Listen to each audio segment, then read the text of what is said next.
Good morning students. मैं माला चौरासिया, हिंदी की अध्यापिका। तो देखिए बच्चों, हमने अपने पिछली कक्षा में लेसन नंबर 19 समारोह प्रबंधन के बारे में पढ़ा था। तो देखिए समारोह क्या होते हैं, किस तरह का प्रबंधन होता है, क्या योजना होती है। अब हम ये सारा पढ़ चुके थे, हमारा चैप्टर कल ख़त्म हो चुका था। आज हम उसके प्रश्नोत्तर देखेंगे। तो देखिए इसमें पहला प्रश्न हम देखते हुए चलेंगे। आप अपने बुक्स खोल लीजिए और बुक्स में रीड आउट कीजिए। समारोह क्या होते हैं।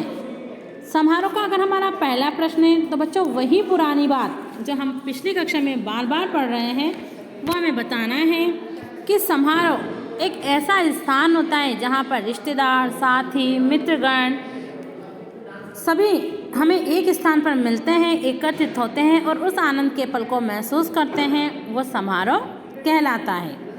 ये क्वेश्चन हो चुका है। अगला देखो, समारोह की कौन कौन सी श्रेणियाँ होती हैं। तो जो समारोह की श्रेणियाँ हैं, यानी हमने समारोह की 3 श्रेणियाँ पढ़ी थी बच्चों।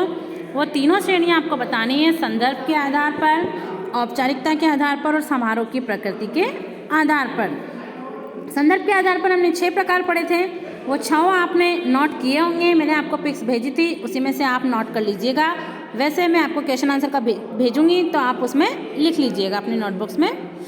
अगला देखो क्वेश्चन, समारोह प्रबंधन और समारोह डिज़ाइनिंग के बारे में बताइए। समारोह प्रबंधन यानी इवेंट्स की जो योजना है जिसको हम मैनेज करके चल रहे हैं वो क्या कहलाता है, समारोह प्रबंधन। यानी आप लिख सकते हो कि समारोह प्रबंधन किसी समारोह के आयोजन को प्रदर्शित करता है। इसके क्रियान्वयन में विभिन्न कौशलों और भूमिकाओं वाले अनेक लोग शामिल होते हैं, क्योंकि इसकी योजना और क्रियान्वयन करते हैं तो बहुत सारे लोग इसको मैनेज करते हैं समारोह को, तो वो लोग भी इसमें शामिल होते हैं। समारोह डिज़ाइनिंग के बारे में बताना है। डिज़ाइनिंग देखो बच्चों, विषय वस्तु के आधार पर हो सकती है, कलाकारों की प्रस्तुति के आधार पर हो सकती है, प्रायोजकों के आधार पर हो सकती है, लक्ष्य श्रोताओं के आधार पर हो सकती है, प्रचार माध्यमों को सूचित करने के आधार पर हो सकती है।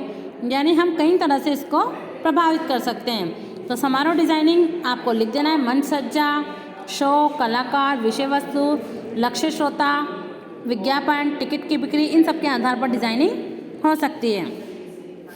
समारोह प्रबंधन, नेक्स्ट क्वेश्चन देखिए, समारोह प्रबंधन के 5 सी क्या हैं। समारोह प्रबंधन के 5 सी का अर्थ होता है बच्चों चरण, यानी समारोह प्रबंधन के 5 चरण क्या हैं। तो आपको 5 चरण समारोह प्रबंधन के बताने हैं। संकल्पना का निर्धारण, लागत का निर्धारण, अनुरूपण, समारोह का आयोजन, सेवार्थियों के लिए प्रचार करना, प्रायोजकों, ग्राहकों, श्रोताओं की तलाश करना तथा नेटवर्किंग। ये सारे आपको 5 चरण आपको लिख देने हैं इसके अंदर। नेक्स्ट क्वेश्चन देखिए, समारोह की योजना बनाने की अवधारणाओं के बारे में बताइए। समारोह की योजना की अवधारणा हम किस तरह से बना सकते हैं, हम कोई भी समारोह आयोजित करते हैं उसका हम निर्धारण कैसे करेंगे वो आपको बताना है कि हम किस तरह से इसको निर्धारित करेंगे। योजना बनाएंगे, परियोजना बनाएंगे, विपणन बनाएंगे, सृजन करेंगे, हिसाब किताब लिखेंगे, वो सारी योजनाएं हम इसमें लिखेंगे। नेक्स्ट क्वेश्चन देखिए, समारोह प्रबंधन के प्रमुख क्रियाकलापों को सूचीबद्ध कीजिए। समारोह प्रबंधन के क्रियाकलाप देखिए बच्चों, मैंने कल की कक्षा में आपको पढ़ाया था।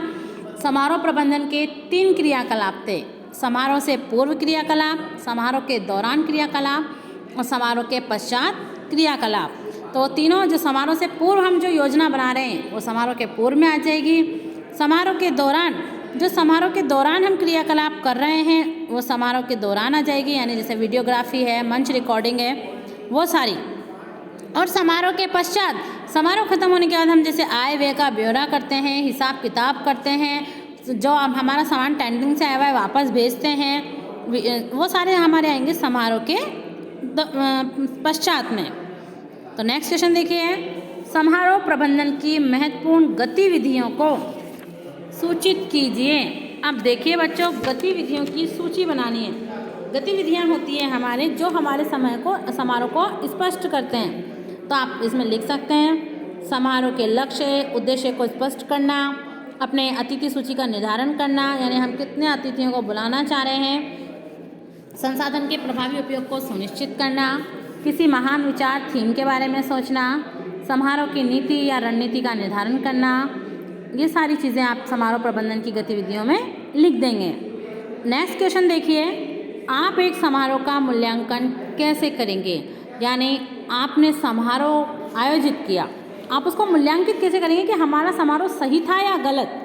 ये सारा आपको कैसे करना है? तो देखिए, पहला पॉइंट हम इसमें बनाएंगे मूल्यांकन का, हम समारोह के उद्देश्य किस हद तक हमने समारोह के उद्देश्य को प्राप्त किया है, हम पहले इसका निर्धारण करेंगे। अपने सेवार्थी और लक्ष्य दृश्यों से फीडबैक प्राप्त करेंगे। इसका एक अच्छा तरीका फीडबैक फॉर्म को भरवाना, हम फीडबैक फॉर्म भरवाएंगे। फीडबैक फॉर्म को भरवाकर जो हमारे उस निकास पास का भाग बन सकते हैं, उसकी आवश्यकता के अनुसार सुरक्षा निकासी के लिए हम फॉर्म को भरवाकर उसकी निकासी करवाएंगे और उसको निकलवाएंगे। भरे हुए फीडबैक प्राप्त कर एक जांच सूची तैयार करेंगे जिसमें एक ही प्रकार की गलतियां भविष्य में नहीं दोहराई जाएगी। आप इस तरह से इसका मूल्यांकन करेंगे। देखिए बच्चों, ये चैप्टर्स यहाँ के इसके क्वेश्चन आंसर ये ख़त्म होते हैं। हमने चैप्टर को अच्छे से पढ़ा, आज क्वेश्चन आंसर किए। अब इसके क्वेश्चन आंसर मैं आपको भेज दूँगी, आप अपनी कॉपी में कीजिएगा और लेसन को अपने बुक से एक बार अच्छे से रीड करिएगा। जो मैंने नोट्स आपको दिए थे, जो कक्षाओं में पढ़ाए हैं, उन नोट्स को आप फॉर्म में उतारिएगा ताकि आपको एक कंटिन्यूटी पढ़ने के लिए मिल जाए। Thank you.